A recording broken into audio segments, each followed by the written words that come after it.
ওই জানোয়ারকে সাবধান করে দিচ্ছি, এরপরে যদি আমাদের কোনো মিটিংয়ে যদি বদনাম করো মাটির ভেতর পুঁতে ফেলে দেব। আটকাবার ক্ষমতা তোমার বাপ নৌসাদ, তোমার বাপ আব্বাস পারবে না, আমি পরিষ্কার ভাবে বলে দিচ্ছি। ভাঙড়ের মানুষ উপযুক্ত উত্তর দেবেন, ক্যানিংয়ের মানুষ উপযুক্ত উত্তর দেবেন আগামী নির্বাচনে। শওকত মোল্লাদেরকে যেমন তাড়াচ্ছিলেন গণতান্ত্রিকভাবে, আমি জানি না শওকত মোল্লার কথা শুনে আদৌ মানুষ কারিমুল্লাহকে বা আইএসএফের নেতাদেরকে মাটিতে পুঁতে দেবেন, নাকি শওকত মোল্লাকে গণতান্ত্রিকভাবে ভাঙড়ের মাটিতে পুঁতে দেওয়া হবে।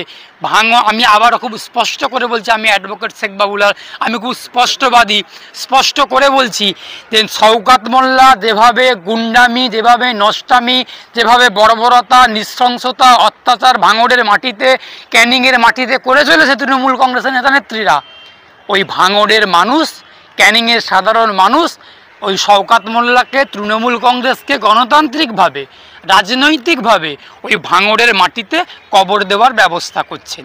আমাদের কাছে খবর আসছে, ভাঙড় থেকে কিছু মানুষ খবর দিচ্ছেন, ক্যানিং থেকে কিছু মানুষ খবর দিচ্ছেন, বারুইপুর থেকে কিছু মানুষ বলছেন, ঝড়খালি, সন্দেশখালি, হাঁসখালি, বিভিন্ন জায়গা থেকে খবর আসছে ওইখানকার সাধারণ খেটে খাওয়া মানুষরা তৃণমূল কংগ্রেসকে এবং মমতা বন্দ্যোপাধ্যায়কে, অভিষেক বন্দ্যোপাধ্যায়কে রাজনৈতিকভাবে, গণতান্ত্রিকভাবে, বিশেষ করে মুসলিম সম্প্রদায়ের মানুষরা মাটিতে কবর দেওয়ার ব্যবস্থা করছেন।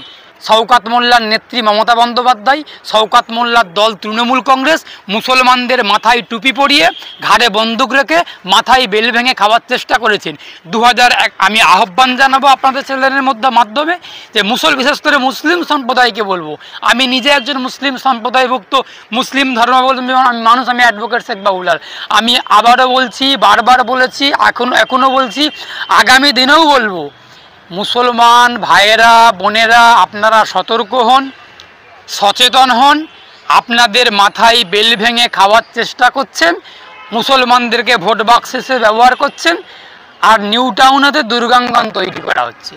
আসল চরিত্রটা কি, এই চরিত্রটা বোঝানোর চেষ্টা করছি। নিউ টাউনেতে দুর্গাঙ্গনের পশ্চিমবঙ্গ সরকারের মদতে দুর্গাঙ্গন তৈরি করার কাজ প্রক্রিয়া প্রায় শেষের পথে। সেইখানেতে দাঁড়িয়ে মুসলমানদের মাথায় বেল ভেঙে, ঘাড়ে বন্দুক রেখে 11 সাল থেকে ভোটের বৈতরণী পার করার তৃণমূল কংগ্রেস চেষ্টা করেছেন, একাধিকবার সফলও হয়েছেন তৃণমূল কংগ্রেসের নেত্রী মমতা বন্দ্যোপাধ্যায়।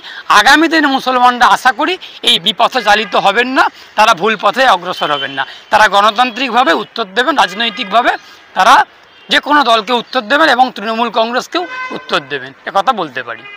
সম্পূর্ণ আমরা যারা আইনজীবী, যারা চিকিৎসক, যারা অধ্যাপক, যারা সমাজের সাধারণ মানুষ, তারা কখনো এমন অশালীন কোনো মন্তব্যকে প্রশ্রয় দেয় না, সমর্থন করে না। শওকত মোল্লা যেই দলের নেতা, যেই দলের বিধায়ক, সেই দলের কাছ থেকে এই কথাগুলোই শোভনীয়, এই কথাগুলোই প্রত্যাশিত। সুতরাং কে কার বাবা, কে কার মা, কারুর চরিত্র নিয়ে, কারুর ব্যক্তিগত জীবন নিয়ে আমরা কখনোই কোনো মন্তব্যকে সমর্থন করি না।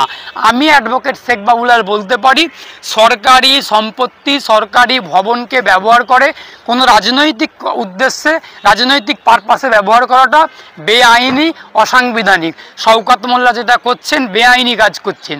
আমি আশা করব ওই ব্লকের বিডিও এবং এসডিও এবং ডিএম তারা রাজনৈতিক নিরপেক্ষতার ঊর্ধ্বে উঠে, রাজনৈতিক কোনো রকম প্রভাবের বাইরে বেরিয়ে তারা রাজধর্ম পালন করবেন। তারা প্রশাসনিক নিয়মকানুন মেনে, আইন মেনে শওকত মোল্লার রাজনৈতিক দলের যে ওখানে যে অফিসটা রয়েছে, অফিসটাকে ভেঙে দুর্মুষ করে দেওয়া হবে, এটা আশা করব। যদি ওই এলাকার বিডিও, ব্লকের আপনার এসডিও বা ডিএম যদি কোনো রকমভাবে পদক্ষেপ না নেয় শওকত মোল্লার অফিসের বিরুদ্ধে, রাজনৈতিক অফিসের, পার্টি অফিসের বিরুদ্ধে, তাহলে আগামী দিনে আইনি লড়াইভাবে ওই এলাকার মানুষ বা আমরা আইনজীবীরাও আছি, যদি কেউ আইনিভাবে লড়াই করতে চান সেই লড়াইয়ে আমরা আইনজীবীরা পাশে থাকব। সুতরাং শওকত মোল্লাকে বুঝিয়ে দিচ্ছি, আপনি যেটা করছেন বেআইনি কাজ করছেন, অসাংবিধানিক কাজ করছেন। আর পাশাপাশি ওই ব্লকের বিডিওকে অনুরোধ করব, আপনি রাজধর্ম, সাংবিধানিক, প্রশাসনিক নিয়মকানুন মেনে কাজ করুন, রাজনৈতিক স্বার্থের বাইরে গিয়ে। শেষ প্রশ্ন করব, একদা শওকত মোল্লা পন্থী তোয়া সিদ্দিকী, তার সাথে এখন শওকত মোল্লার যথেষ্ট চিড় ধরেছে।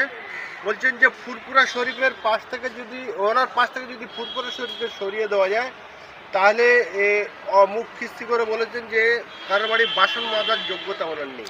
যেই ফুরফুরা শরীফের মাথার ওপর চড়ে, আমি আবারও খুব স্পষ্ট করে বলছি, আমি আমার কথার মাধ্যমে বেশিরভাগ অংশটাই বললাম যে কীভাবে তৃণমূল কংগ্রেসে 11-এর পর থেকে এখনো পর্যন্ত টিকে আছে, কোন কৌশলকে অবলম্বন করে মুসলমানদেরকে কাজে লাগিয়ে। এতদিন পর্যন্ত যেই ফুরফুরা শরীফকে রাজনৈতিক যন্ত্র হিসেবে, ইস্যু হিসেবে কাজে লাগিয়ে মমতা বন্দ্যোপাধ্যায়ের স্বার্থ সম্পূর্ণ হয়েছে, মমতা বন্দ্যোপাধ্যায় বিরোধী নেত্রী থেকে মুখ্যমন্ত্রী হয়েছেন, সেই ফুরফুরা শরীফকে এখন ল্যাং মেরে সরিয়ে দেওয়ার চেষ্টা করছেন। তোহা সিদ্দিকির মাথাতে বেল ভেঙে তোহা সিদ্দিকিকে ডান দিকে বাম দিকে সঙ্গে করে নিয়ে ঘুরে বেরিয়ে 11 সালের আগে থেকে বিরোধী নেত্রী থেকে মুখ্যমন্ত্রী হয়েছেন, সেই তোহা সিদ্দিকি এখন তৃণমূল কংগ্রেসের চোখের বালিতে পরিণত হয়েছে। কেন হলো এটা বুঝতে হবে, কেন হলো।